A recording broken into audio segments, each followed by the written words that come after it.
Hey guys, my name is Talia. I'm a staff member at Discovery, and I'm going to help you do your homework today. Okay guys, so the premise of this question is pretty simple.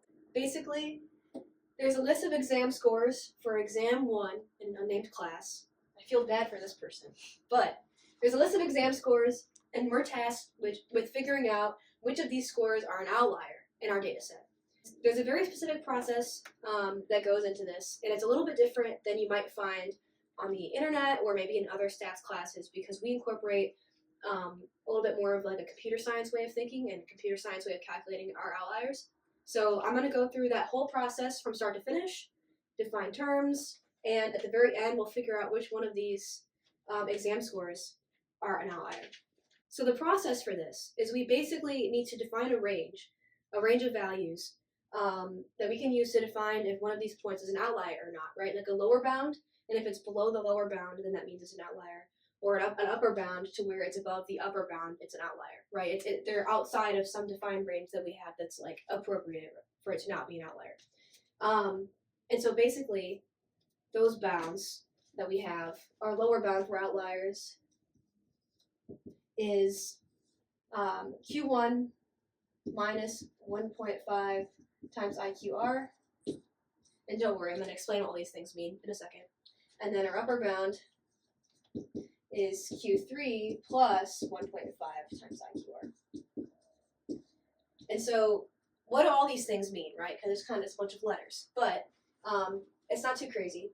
Basically, if all of our data, if we could put it all into a box, right, we could split said box into quartiles, which is basically fourths, right? 4 parts, and those are our Qs. Those are the dividing lines. So we have Q1, Q2, and Q3.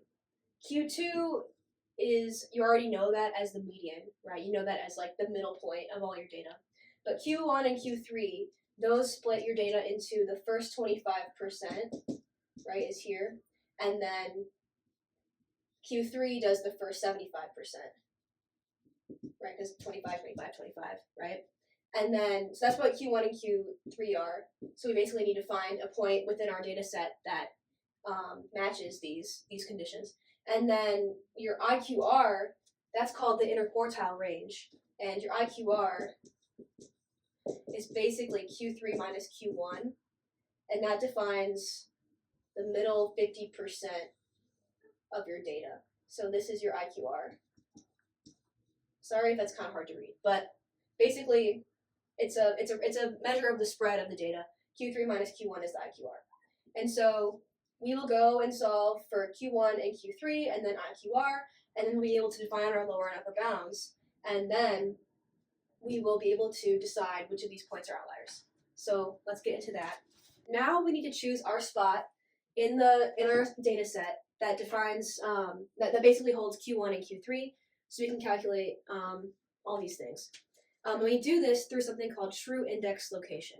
And this is where the little bit of Python thinking comes into this that you might not be able to find in other stats courses, because we do this weird thing where we start counting from 0. Anyway, I'm going to go into it. But basically, we have 13 data points here, right? So let's just say n equals 13. And this is good. If we have an odd number of data points, then finding the true index location is a little bit easier. If there's an even number of data points, there's a little bit of a trick to it that I'm going to go over at the end of the video, kind of like a what if. So if you're interested or you're stuck on a different outlier problem that has an even number of data points, go watch that and I'll explain it then. But that'll be at the end.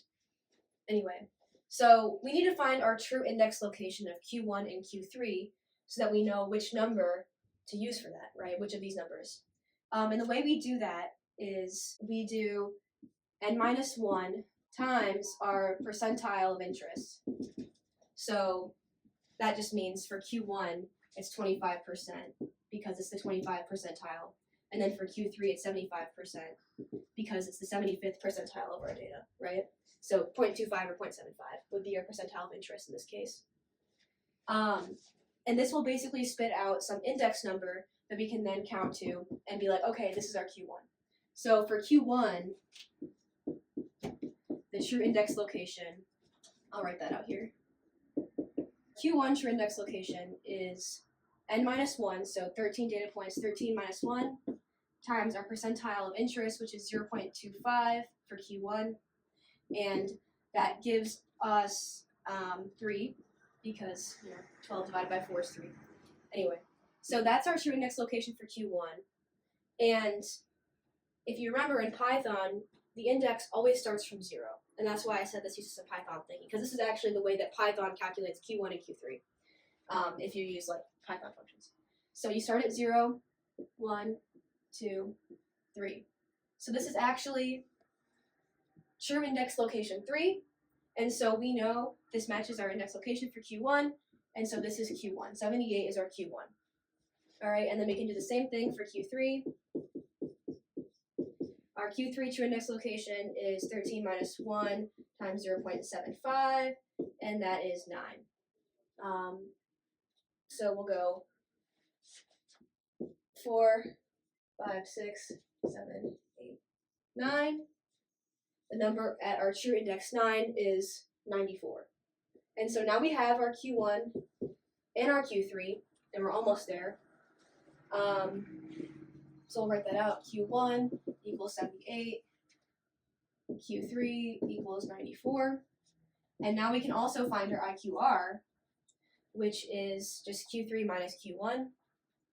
So we have 94 minus 78, which is 16. 16 is our interquartile range. And now we have all 3 pieces that we need to find our lower and upper bounds for determining outliers. So let's do that.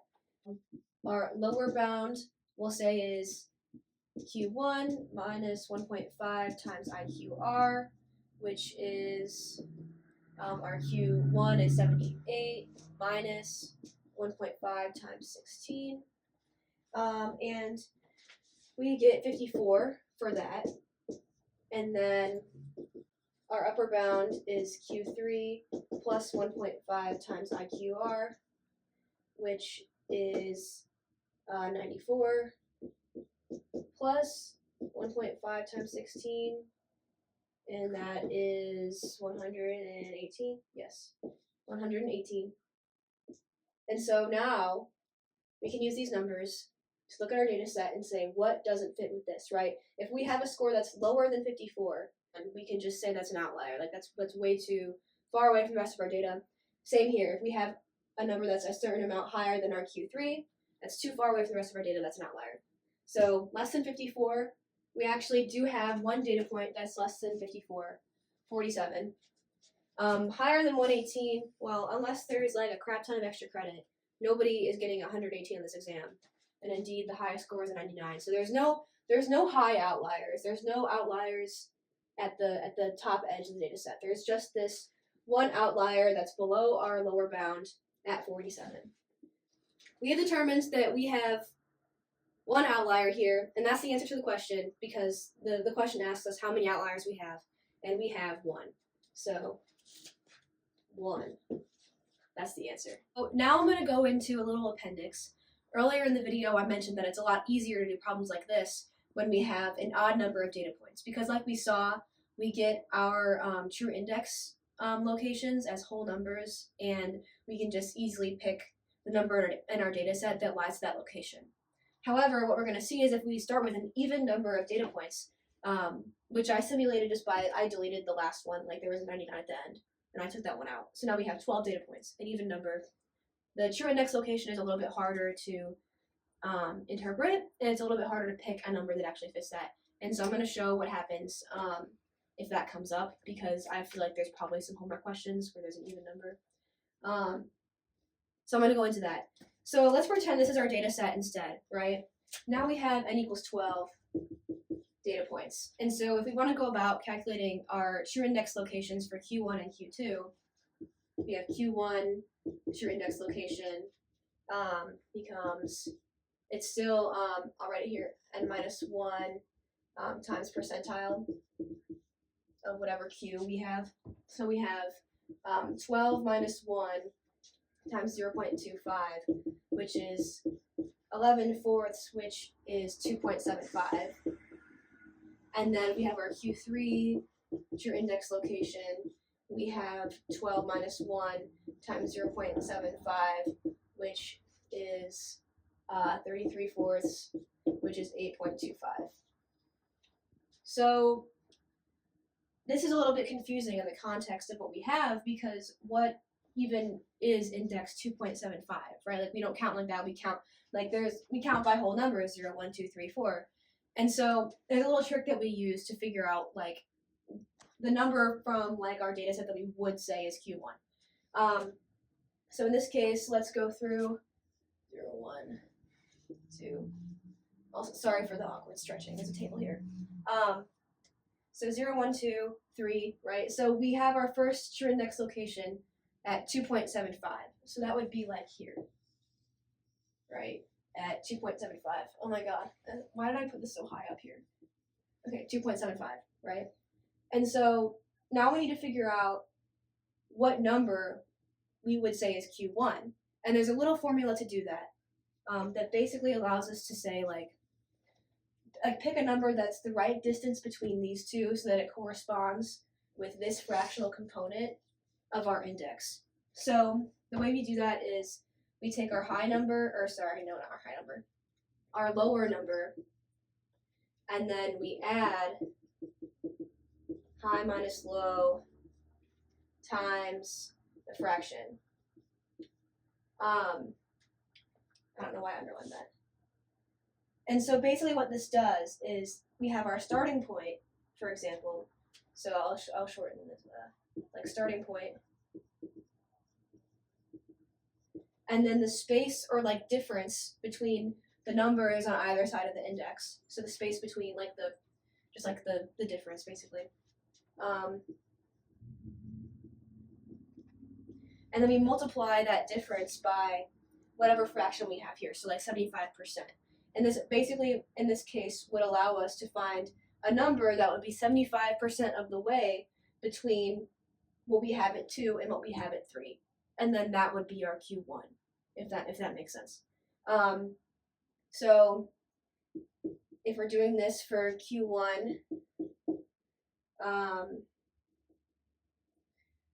we would say Q1 is 77, our starting point, plus the higher number on between, like the higher number on either side of the index, so 78 minus 77 times our fractional component of the index.